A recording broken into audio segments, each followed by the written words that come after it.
오늘은 야고보서 강의 5번째 신앙의 성숙을 이루라, 신앙의 성숙을 이루라, 이런 제목으로 말씀을 전하도록 하겠습니다.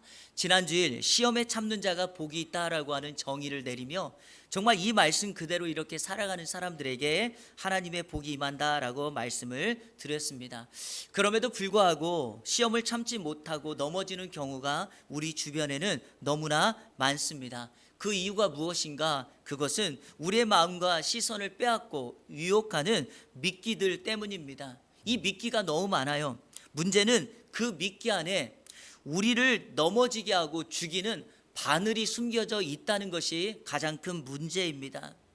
그래서 그것을 물지 말아야 되는데 미끼 자체의 화려함 때문에 우리는 유혹될 때가 많이 있습니다. 이것을 이길 수 있는 2가지의 방법을 지난주일 여러분에게 소개했습니다. 첫 번째, 그걸 물었을 때 우리가 당면하게 될 결과를 미리 생각해 보라는 것입니다. 내가 화가 난다고 내가 그것을 바로 해버리면 결과적으로 나는 쓰러지고 실패하게 될 것이니까. 자, 2번째는요 그 미끼에 속지 말라고 말했습니다. 성도들이 세상의 미끼에 속는 이유는 딱 하나입니다. 하나님을 바르게 이해해야 되는데 하나님을 오해하거나 하나님을 알지 못하기 때문이다. 여러분, 그러므로 우리는 이 세상에서 이와 같이 우리를 유혹하는 세상의 미끼를 멀리하고 그것을 물려내고 오늘 야고보가 오늘 말씀에 이어서 신앙의 성숙을 이루라고 하는 이 명령을 우리는 순종하며 따라가야 될 것입니다. 오늘 말씀을 18절과 연결해서 말씀을 전하도록 하겠습니다. 자, 우리 18절 같이 읽겠습니다. 시작. 그가 그 피조물 중에 우리로 한 첫 열매가 되게 하시려고 자기의 뜻을 따라 진리의 말씀으로 우리를 낳으셨느니라. 하나님께서 진리의 말씀으로 우리를 낳았다라고 말합니다. 이 표현은 우리를 거듭나게 했다, 새 생명을 주셨다라는 말이죠. 우리들, 저와 여러분들은 진리의 말씀으로 다시 태어난 사람입니다. 새 생명을 얻은 사람들입니다. 그러므로 새롭게 태어난 저와 여러분들은 그 자리에 멈추는 것이 아니라 신앙의 성장과 성숙을 이루어 예수 그리스도를 닮아 그분을 따라가는 성도 제자의 삶을 살아가야 합니다. 그러면 어떻게 성숙할 수 있는가? 오늘 말씀은 바로 그 성숙에 대하여 우리에게 설명하고 있습니다. 오늘 3가지를 들어서 우리의 신앙에 성숙할 수 있는 방법을 여러분에게 소개하도록 하겠습니다. 첫째로, 말씀을 들어야 된다. 한번 따라해 볼까요? 말씀을 들어야 한다. 자, 우리 19절 말씀 다 같이 읽겠습니다. 시작. 내 사랑하는 형제들아, 너희가 알지니 사람마다 듣기는 속히 하고 말하기는 더디하며 성내기도 더디하라. 아멘. 속히 해야 할 일이 있고 더디해야 할 일이 있다. 여러분, 속히 해야 될 일과 더디해야 할 일을 균형 잡아 하는 사람들 보면 성숙한 사람이 맞습니다. 자, 먼저 속히 해야 될 일이 무엇인가? 하나님의 말씀을 듣는 것입니다. 하나님의 말씀을 듣는 것. 이거 굉장히 단순한 것 같죠? 하지만 쉽지가 않습니다.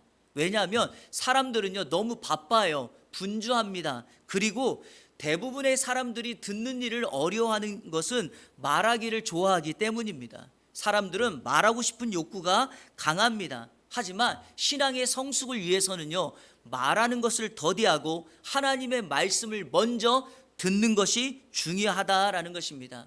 그거 아시나요?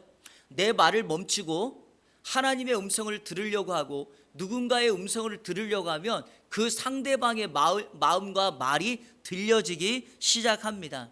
실제로 성경은 하나님의 말씀을 들을 때 우리의 믿음이 자란다라고 말합니다.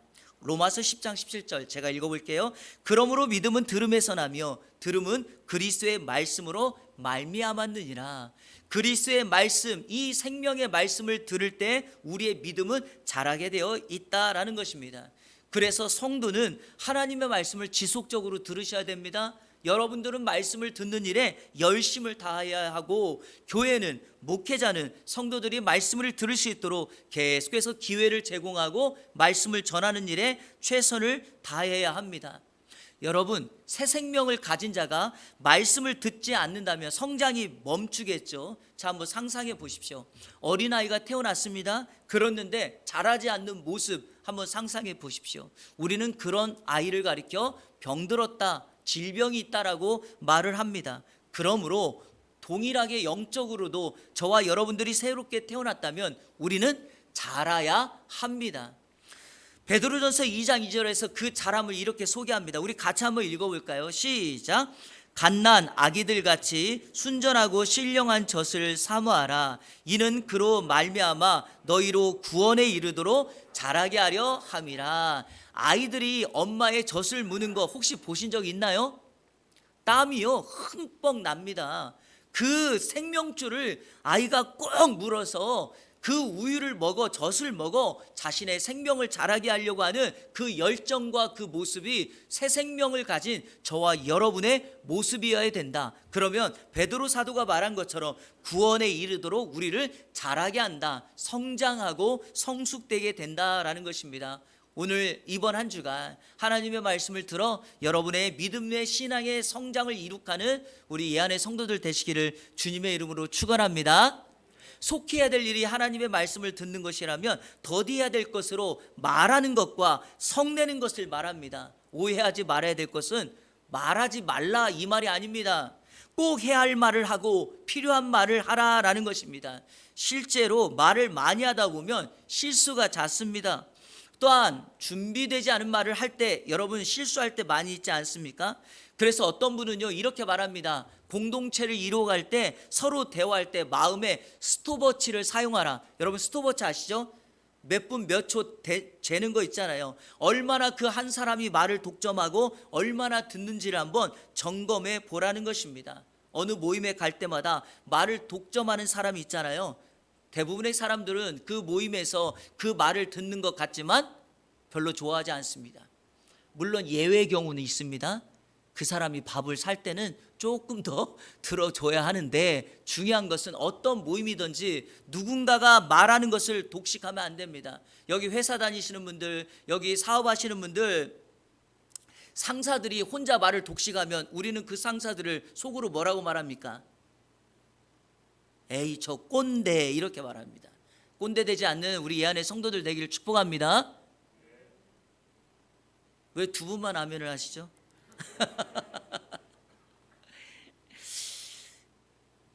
사역을 하다 보면 어느 정도 이렇게 목회를 하다 보면 시니어급이 딱 되면은요 후배들한테 자꾸만 말을 많이 하게 돼요. 제가 부교육자 생활 20년을 넘게 하다 보니까 굉장히 사람들에게 말을 많이 하게 돼요. 학교에서 강의할 때도 똑같은 말을 반복하면 저 스스로가 깜짝깜짝 놀랍니다. 아, 이 말 그만해야지 이런 생각이 들거든요. 그런데 또 하나, 자 성내는 것도 더디해야 된다라고 말합니다. 우리 20절 말씀 같이 한번 읽겠습니다. 20절 시작. 사람이 성내는 것이 하나님의 의를 이루지 못한다. 그렇습니다. 또 하나, 성내는 것, 화내는 것 이루지 하나님의 의를 이룰 수 없습니다. 결국에 하나님이 원하는 삶을 살지 못하게 합니다. 기억해야 될 것, 분노 자체는 죄가 아닙니다. 예수님처럼 의로운 분노를 행할 때도 있습니다. 하지만 본문은 그걸 말하는 것이 아닙니다. 여러분 화가 나면은요 대부분의 사람의 말이 들리지 않고요 화가 난 상태로 예배를 드리면 말씀이 들리지 않습니다. 여러분 화 잘 내는 사람 주변을 보십시오. 아마도 곁에 사람이 없을 것입니다. 있어도 사무적인 관계 때문에 있는 것일 뿐 좋아서 있을 수가 없습니다. 성도 여러분, 이런 의미에서 우리 자신을 점검하며 하나님 앞에 내가 정말 화를 많이 내는 사람인가 라는 것을 한번 점검해 보십시오. 그러면 이 화를 다스릴 수 있는 또 하나의 방법, 그게 바로 하나님의 말씀을 마음밭에 심기는 것입니다. 내 마음의 말씀이 나를 지배하기 시작하면 분냄 이것을 멈출 수 있습니다.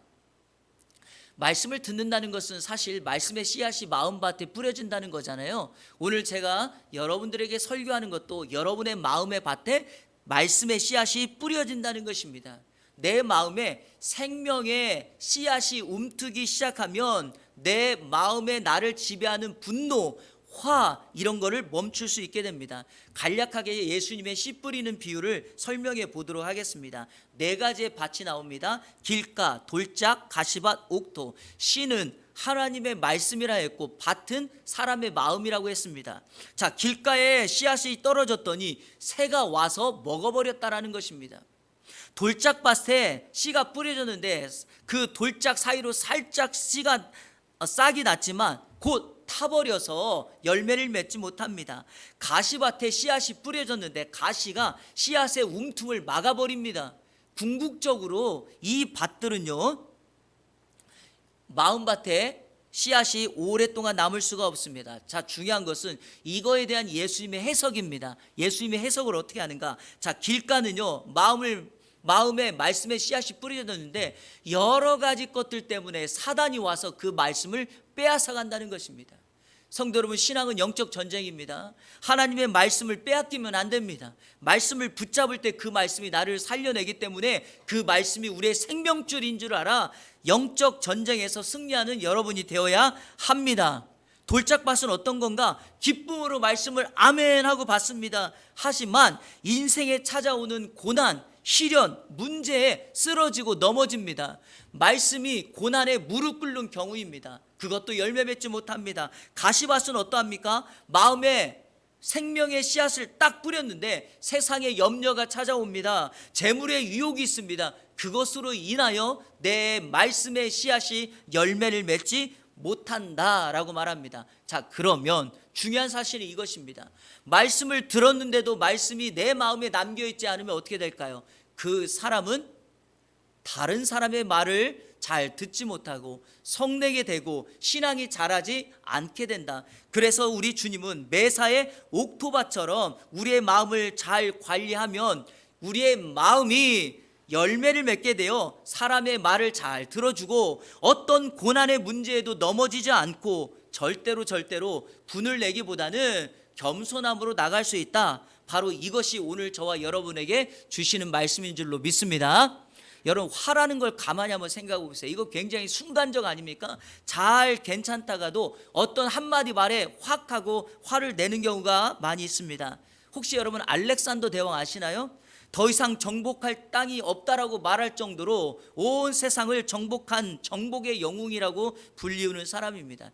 이 알렉산더 대왕에게는요, 어릴 때부터 함께 친구로 자랐던 전쟁의 장군이 한 명 있습니다. 클레토스라는 이 사람과 함께 전쟁에 나가 싸움을 하고 승리를 했기 때문에 굉장히 친한 친구였죠.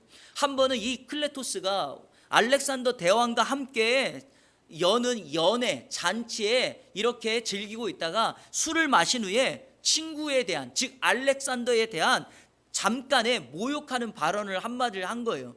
그 순간 알렉산더가 화를 참지 못하고 옆에 서 있는 군사의 창을 들고 그 클레토스를 향하여 창을 던져서 그를 그 자리에서 죽이고 맙니다. 그랬더니 알렉산더가 그 사건이 벌어지고 난 이후에 그때부터 평생 동안에 내가 화를 참지 못하고 나의 가장 절친 내 친구, 내 장수를 죽였다라고 평생을 회한을 가지고 살았다라고 전해집니다. 여러분, 잠깐의 화를 멈추면 우리는 하나님 앞에 믿음의 성숙을 이룰 수 있고 내 마음을 옥토밭으로 만들어 생명의 씨앗을 잘 열매 맺게 됩니다. 에베소서 4장 26절 27절 한번 같이 한번 읽어볼까요? 시작. 분을 내어도 죄를 짓지 말며 해가 지도록 분을 품지 말고 마귀에게 틈을 주지 말라. 여러분, 분을 품어도 해가 질 때까지 그 분을 계속 가지고 있지 말라는 거예요. 그냥 멈추라는 겁니다. 우리가 그 분을 가지고 해를 넘겨버리잖아요. 하루를 넘기잖아요. 그러면 보십시오, 마귀가 기회를 얻는다라고 말합니다.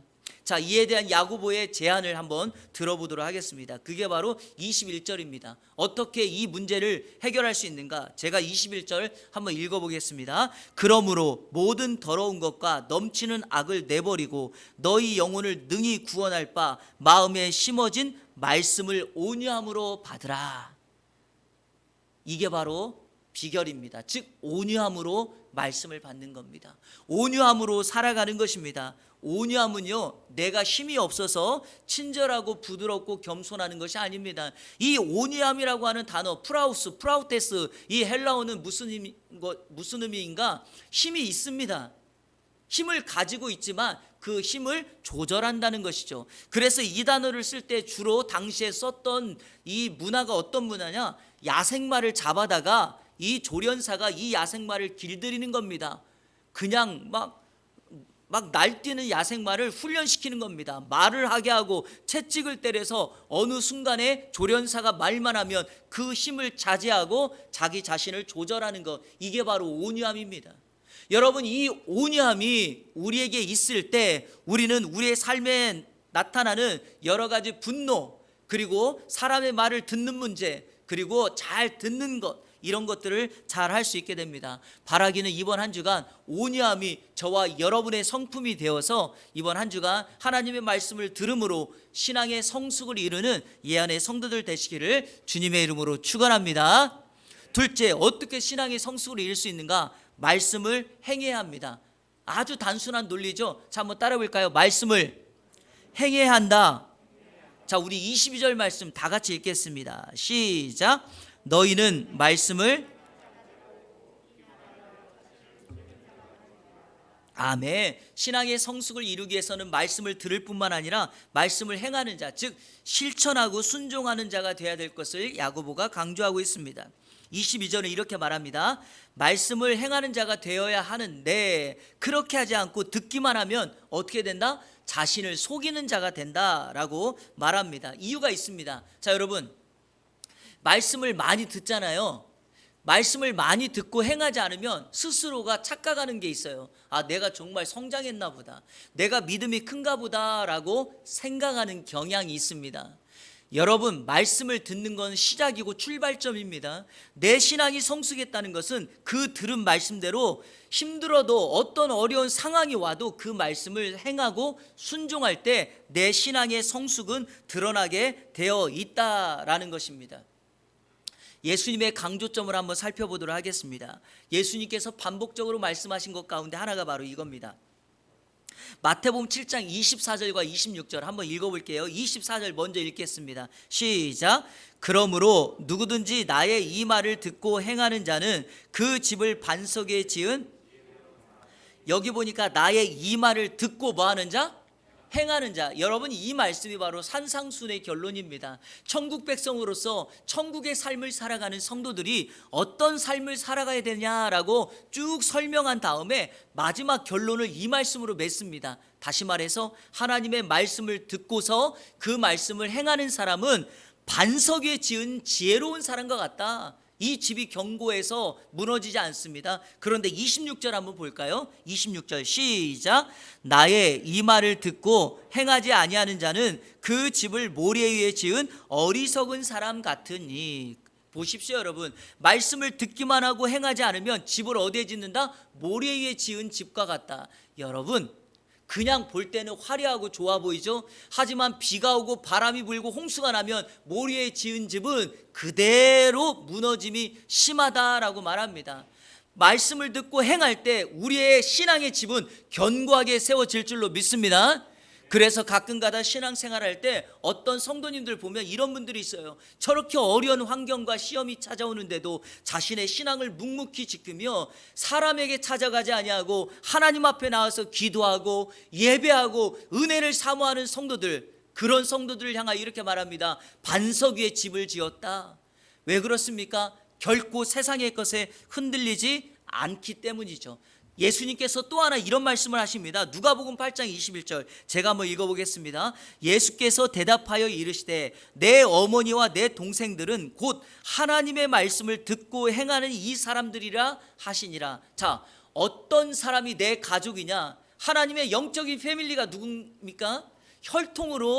혈연으로 맺어진 관계가 아니라 하나님 나라의 가족은 하나님의 말씀을 듣고 행하는 사람이 주님과의 영적인 가족이 될 수 있다라고 말합니다. 오늘 하나님의 말씀을 듣고 행함으로 하나님 나라의 자녀, 가족 되는 은혜의 역사가 있기를 주님의 이름으로 축원합니다. 여러분이 예수님을 믿고 하나님을 뭐라고 부르나요? 아버지라고 부르죠. 왜 그렇게 부릅니까? 바로 하나님이 우리를 18절 말씀처럼 진리의 말씀으로 우리를 낳았기 때문이죠.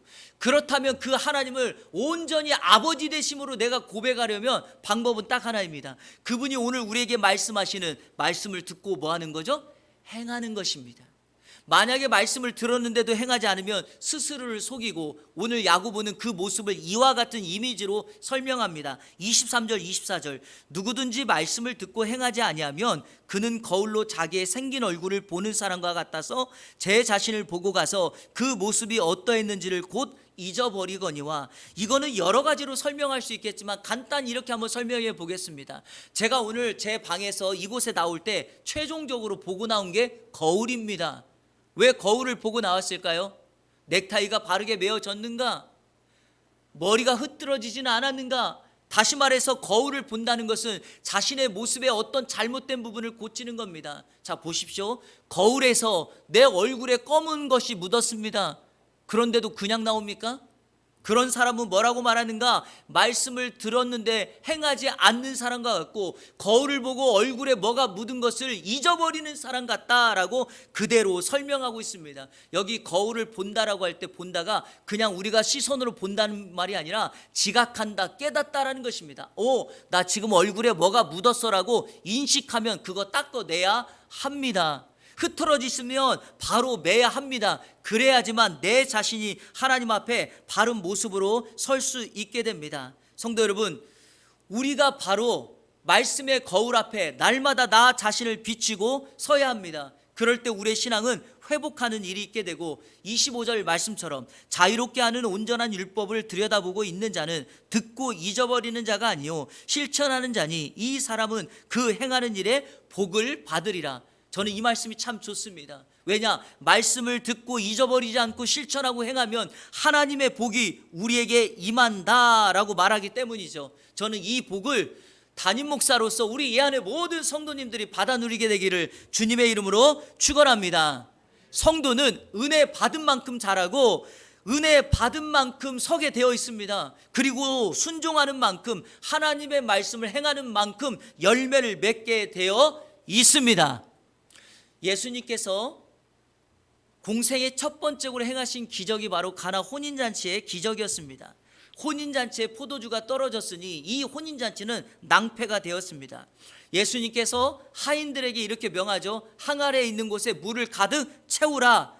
여러분, 그 항아리는요, 그 집에 정결 예식을 치르는 물, 즉 그 집에 들어오는 사람들의 발을 닦아주는 물에 불과합니다. 바로 하인들에게 그 항아리에 물을 채우라고 하더니 예수님께서 하인들에게 이렇게 말합니다. 그것을 떠서 연회장에게 갖다 줘라 라고 말합니다. 이것이 바로, 이 지점이 바로 우리의 신앙의 딜레마입니다. 뻔히 하인들처럼 그 물이 어디에 있었는지를 잘 아는데 그걸 연회장에게 갖다 주라 하니 이거를 어찌할까? 내가 이걸 순종해야 될까? 순종하지 말아야 될까? 오늘 말씀을 들었음에도 불구하고 한 주간 살아가면서 내 시간이 없는데, 바쁜데, 이거 하기 어려운 일인데 순종해야 될 것인가? 아니면 내가 이거 어려운 환경이니까 하나님도 나의 환경을 다 이해해 주실 거라고 생각하면서 이거를 거절할 것인가? 이 기로에 서 있는 것이 우리 성도의 삶입니다. 그러나 여러분, 그 명령이 우리 주님의 명령이라면, 내가 받은 명령의 말씀이 하나님의 말씀이라면 그것은 환경을 뛰어넘어 반드시 순종해야 할 하나님의 명령인 줄로 믿습니다. 이 하인들이 떠서 연회장에 갖다 주었더니 연회장이 맛보고 이렇게 맛 좋은 포도주가 어디에서 났는가? 하인들이 물을 떠다 주는 순간 그 물이 포도주로 바뀌었습니다. 그리고 성경이 이렇게 말합니다. 이 포도주가 어떻게 생겼는지 아무도 모르지만 성경이 이렇게 말합니다. 물 떠온 하인들은 알더라. 이게 무슨 표현입니까? 순종한 사람만이 예수 그리스도의 은혜와 기적을 경험하고 깨닫게 된다라는 말입니다. 25절 하반절에 말하는 것처럼 그 행하는 일에 복을 받으리라라는 것처럼 이번 한 주간 하나님 앞에 순종함으로 이 은혜를, 하인들과 같이 하인들이 경험했던 이 은혜를 경험하는 우리 이 안에 성도님들 다 되시기를 주님의 이름으로 축원합니다. 마지막 세 번째, 신앙의 성숙 어떻게 가능한가? 첫 번째, 제가 말씀을 들어야 된다. 두 번째, 행해야 된다라고 했죠. 자, 마지막 세 번째는 한번 따라 볼까요? 말씀을 전해야 된다. 여러분, 오늘 성경 26절 27절은요 하나님이 인정하시는 참된 경건은 무엇인가 라는 경건에 대한 말씀을 합니다. 그런데 이 말씀을 오늘 저는 여러분들에게 말씀을 전하는 전도의 삶으로 말씀을 전하도록 하겠습니다. 자, 우리 26절 27절 같이 읽겠습니다. 시작. 누구든지 스스로 경건하다 생각하며 자기 혀를 재갈 물리지 아니하고 자기 마음을 속이면 이 사람의 경건은 헛것이라. 하나님 아버지 앞에서 정결하고 더러움이 없는 경건은 곧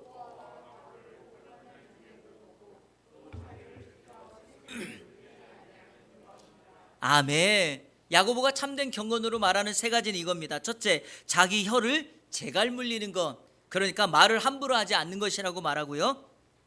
두 번째는 환난 중에 있는 고아와 과부를 돌보는 것. 세 번째는 자신을 지켜서 새 속에 물들지 않게 하는 것. 그런데 이 말씀을 가만히 보니까 이 말씀은 우리가 신앙생활할 때 만나게 되는 세 가지의 관계의 대상과 연결되어 있습니다. 먼저 혀에 재갈 물리는 것은 여러분 하나님과의 관계입니다. 예수 그리스도를 믿음으로 말미암아 하나님의 자녀가 된 사람들은 우선순위로 하나님 아버지의 말씀을 귀 기울이니까 내가 하고 싶은 말을 다 하지 않는 것입니다. 고아와 과부를 돌보는 것은 타인, 이웃과의 관계이고요. 세상 속에서 자신을 지키는 것은 나와의 관계, 자신과의 관계입니다. 위로는 하나님, 안으로는 나, 밖으로는 이웃을 섬기는 것, 바로 그것이 저와 여러분이 해야 될 일입니다. 그런데 이 세 가지를 가만히 한번 볼까요? 혀에 재갈을 물린다는 것은요 이거죠. 내가 하고 싶은 말 다 할 수 있습니다. 내가 가지고 있는 말을 하고 싶습니다. 그러나 성도는 신앙의 성숙을 이루기 위하여 내가 하고 싶은 말이 아니라 하나님이 나에게 주신 하나님의 말씀을 전함으로 인하여 예수 그리스도의 복음을 전하는 전도자의 삶을 살아야 된다라는 것입니다. 두 번째 보십시오. 예수 그리스도를 만남으로 인생의 목적과 가치관이 바뀐 사람이 있습니다. 여러분, 가치관이 바뀐 사람이 여전히 나 자신의 성공과 형통만을 위하여 살아갈까요? 아닙니다. 시선이 이웃들로 향합니다. 시선이 가난한 사람들로 향합니다. 성경 당시에 연약한 사람의 대표격인 고아와 과부를 섬기는 일에 그 사람의 관심이 가게 됩니다. 그러니까 사랑을 나눔으로 우리는 하나님 앞에 말씀을 전하는 사람이 됩니다. 자, 세 번째는 이것입니다. 예수님을 믿음으로 말미암아 그분은 나의 주인이고 나는 종이 되었습니다. 이렇게 살아가는 우리가 그 주인이 명령하신 대로 살아야 되지 늘 자신의 욕심 따라 살면 되겠습니까? 나의 정욕을 추구하면 되겠습니까? 그래서 이런 사람들은 늘 자기 자신을 지켜 새 속에 세상에 물들지 않음으로 인생을 살아갑니다. 그래서 세상은 우리를 향하 이렇게 부르죠. 성도다, 구별된 자다, 세인트다라고 부릅니다. 우리는 세상 속에 살지만 세상에 속하거나 연합하지 않고 구별되어 세상을 살아갑니다. 그러니까 사람들이 우리를 보면서 저 사람은 그리스도인이야, 예수를 믿는 사람이야, 예수를 믿는 사람은 달라도 달라라고 하는 전도의 편지가 되는 것입니다. 바로 이것이 우리의 신앙의 성숙을 위하여 하나님, 이웃, 나 자신과의 관계 속에서 말씀을 전하는 삶의 행동이라고 믿습니다. 말씀을 맺겠습니다. 오늘은 결론을 이렇게 맺으려고 합니다. 한국 기독교 역사 속에서 고아와 과부를 가장 모범적으로 섬겨서 많은 영혼을 주님께 인도하였던 광주의 어머니, 호남의 어머니라고 불리우는 서서평 선교사님의 짧은 영상을 하나 보고 오늘 결론을 내리도록 하겠습니다. 자, 우리 서서평 선교사님의 영상 보도록 하겠습니다.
드시나요?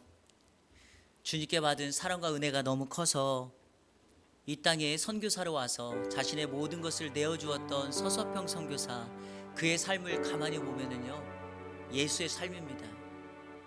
그를 고아의 어머니, 과부의 어머니, 나병 환자의 어머니라고 부르는 것은 바로 우리가 하나님을 아버지라고 부르는 것과 일맥상통합니다. 우리가 서서평 선교사님처럼 살 수 없습니다. 하지만 그가 가지고 있었던 정신만큼은 오늘 동일하게 저와 여러분들이 가지고 나누어야 될 정신입니다. 서서평 선교사를 보면서 작은 예수라고 불리우는 것은 바로 이 때문입니다. 우리가 왜 신앙의 성숙을 이루어야 되는가? 우리의 성숙의 마지막 최종 목표점은 예수 그리스도입니다. 그래서 저와 여러분들이 이 땅의 또 다른 작은 예수로 살아가야 된다라는 것을 우리에게 명령하는 것입니다. 예수님 당시에 그리스도인이라는 말은 좋은 말이 아니었죠. 예수쟁이라고 불리우는 말과 같았습니다. 하지만 사람들이 예수 믿는 사람을 크리스찬, 예수쟁이다라고 말했던 그 의미 속에는요, 저 사람들은 우리와 달라. 저 사람들은 가난한 자들에게 함께 가. 저 사람들은 병자들에게 찾아가서 도와줘. 사람들이 로마 황제를 두려워하고 있을 때 그들은 두려움을 물리치고 도움이 필요한 사람들에게 가서 자신의 모든 것을 내어줘. 그 사람들이 크리스찬이야, 예수쟁이야 라는 거죠. 오늘 21세기에 우리 주님은 하늘에서 또 다른 예수쟁이를 보고 싶어 합니다. 우리의 신앙이 성숙했다면 저와 여러분이 이 땅의 작은 예수로 살아가야 될 줄로 믿습니다.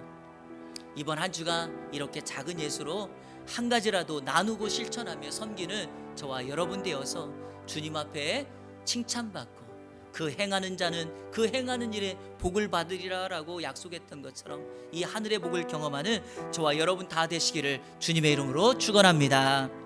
우리 시간에 다 같이 결단의 찬양 드리고 함께 기도하도록 하겠습니다. 하나님의 사랑, 주님의 눈물, 온 세상 향하여 잃어버린 영혼 찾아오신 주님, 지금도 우리를 사랑해 거저받은 귀한 사랑 누가 대신할까? 여러분, 우리가 그 사랑 나누고 전해야 될 줄로 믿습니다. 함께 고백하며 찬양하도록 하겠습니다.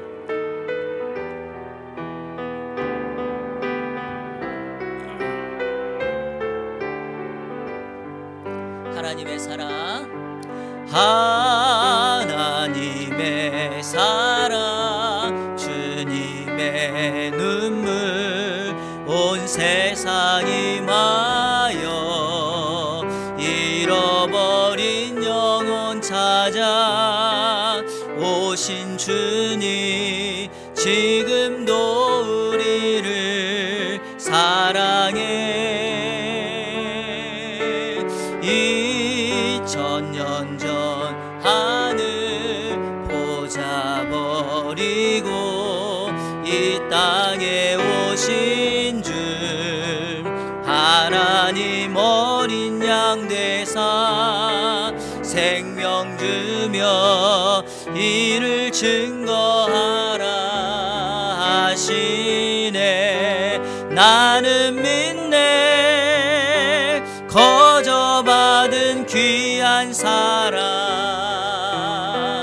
그누가 대신하리요 나의 생명 다할 때까지.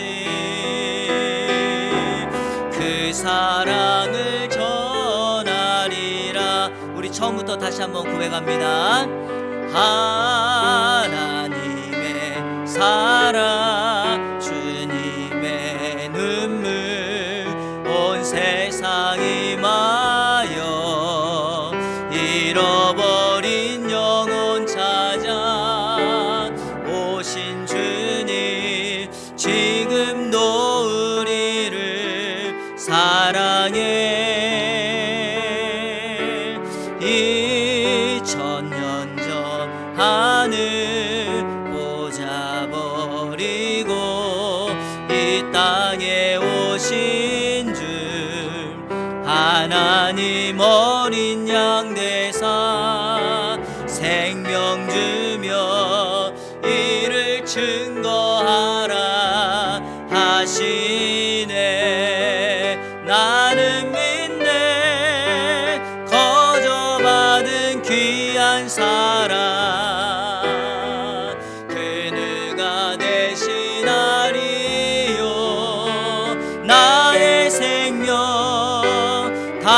갈 때까지 그 사랑을 전하리라. 나는 믿네, 나는 믿네, 거저받은 귀한 사랑 그누가 대신하리요. 나의 생명 갈 때까지 그 사랑을 전하리라. 나의 평생에, 나의 평생에 단 한 가지 소원, 주의 아름다우심 보며 사랑 노래하는 것. 나의 왕 되신 주님의 얼굴 구하며 주 사랑 안에 머물며 사랑 노래합니다. 나의 평생에, 나의 평생에 단 한 가지 소원, 주의 아름다우심 보며 사랑 노래하는 것. 나의 왕 되신 주님의 얼굴 구하며 주 사랑 안에 머물러 사랑 노래합니다. 아멘. 조금 전에 영상에서 보신 서서평 선교사님의 삶은 우리에게 사랑의 세레나데와 같습니다. 그의 평생의 한 가지의 소원, 주님 안에 머물며 사는 것. 그의 시신이 광주에 안치되어 있습니다. 양화진에 가면 이 땅에 자신의 생명을 쏟아부었던 한 가지 소원을 가지고 조선 땅에 왔던 그 선교사들의 묘지가 있습니다. 거기에 보면은요, 이런 말이 있어요. 내 마지막 한 가지 소원은 내 생명이 이 땅에 묻히는 거다. 그런 사람들의 희생과 그 사람들의 헌신과 나눔과 사랑으로 오늘 우리가 예수 그리스도를 만나게 되었고, 죄악의 사슬에서 방황하고 있던 우리들이 해방받았습니다. 조금 전 영상에서 서서평 선교사님의 일기에 이런 내용이 있었다고 혹시 읽으셨는지 모르겠는데, 내가 돌아다니면서 만났던 조선 사람들은 하나같이 건강한 사람이 없었다. 가난하고 질병이 있고 힘들어하고 목말라하는 인생들이었다. 그런데 여러분, 오늘 우리가 살고 있는 이 세상을 영의 눈을 들어 보십시오. 예수님을 만나지 못한 사람들, 영적인 고아, 영적인 과부, 영적인 안진뱅이, 영적인 소경, 영적인 문둥병자로 살아가고 있습니다. 우리가 그들을 바라보면서 주의 사랑을 신앙에 성숙한 우리들이 나누지 않는다면 어찌 그들이 주님을 알게 될 수 있겠습니까? 오늘 말씀을 기억하고 우리가 한 가지 꼭 다짐하며 나갔으면 좋겠습니다. 매일과 같이 하나님의 말씀을 듣는 일에, 매일과 같이 하나님의 말씀을 행하는 일에, 그리고 나아가 궁극적으로 매일과 같이 하나님과 이웃과 나 자신과의 관계를 점검하며 이 말씀을 전하는 저와 여러분이 될 수 있도록 하나님 나를 사용하여 주셔서 내 주변에 있는 사람들에게 예수의 향기를 전하는 하나님의 사람 되게 하여 주옵소서. 예수님을 만나게 하여 주옵소서. 우리 사랑하는 부모님, 내 형제, 내 가족들 예수 믿는 역사가 있게 하여 주시고, 우리 주변에 있는 친구들, 이웃들이 주님을 만나는 은혜 역사가 있게 해달라고 우리 시간에 다 같이 합심하여 기도하며 나가도록 하겠습니다. 기도합니다. 좋으신 아버지 하나님 감사합니다.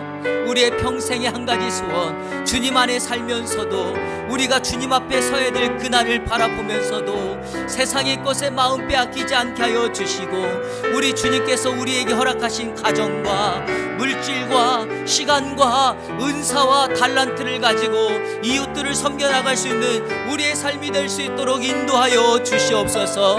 서서평 선교사님처럼 살아가기는 어렵지만 그 정신을 배우게 하여 주시고, 이 땅에 영적으로 아파하고 신음하고 있는 사람들에게 예수 그리스도를 전하는 신앙의 성숙을 이루는 사람의 삶을 살아갈 수 있도록 인도하여 주옵소서. 우리 안에 성도들 그래서 순종함으로 가나 혼인잔치의 기적을 일으켰던 주님의 옆에서 순종함으로 나갔던 하인들이 경험하는 그 경험을 우리도 할 수 있게 하여 주시고, 이번 한 주간 그렇게 살아가는 이 안에 성도들 될 수 있도록 인도하여 주옵소서. 하나님, 우리를 도와주시고 우리 사랑하는 성도들의 눈물과 마음을 기억하여 주시고 기도에 응답하여 주시고 한 주간도 승리의 삶을 살아갈 수 있도록 인도하여 주옵소서. 일하는 사업장과 일터와 가정과 특별히 캠퍼스와 학교 위에 동일한 은혜를 허락하여 주시고 주님의 사랑을 나누는 귀한 역사가 있게 하여 주옵소서.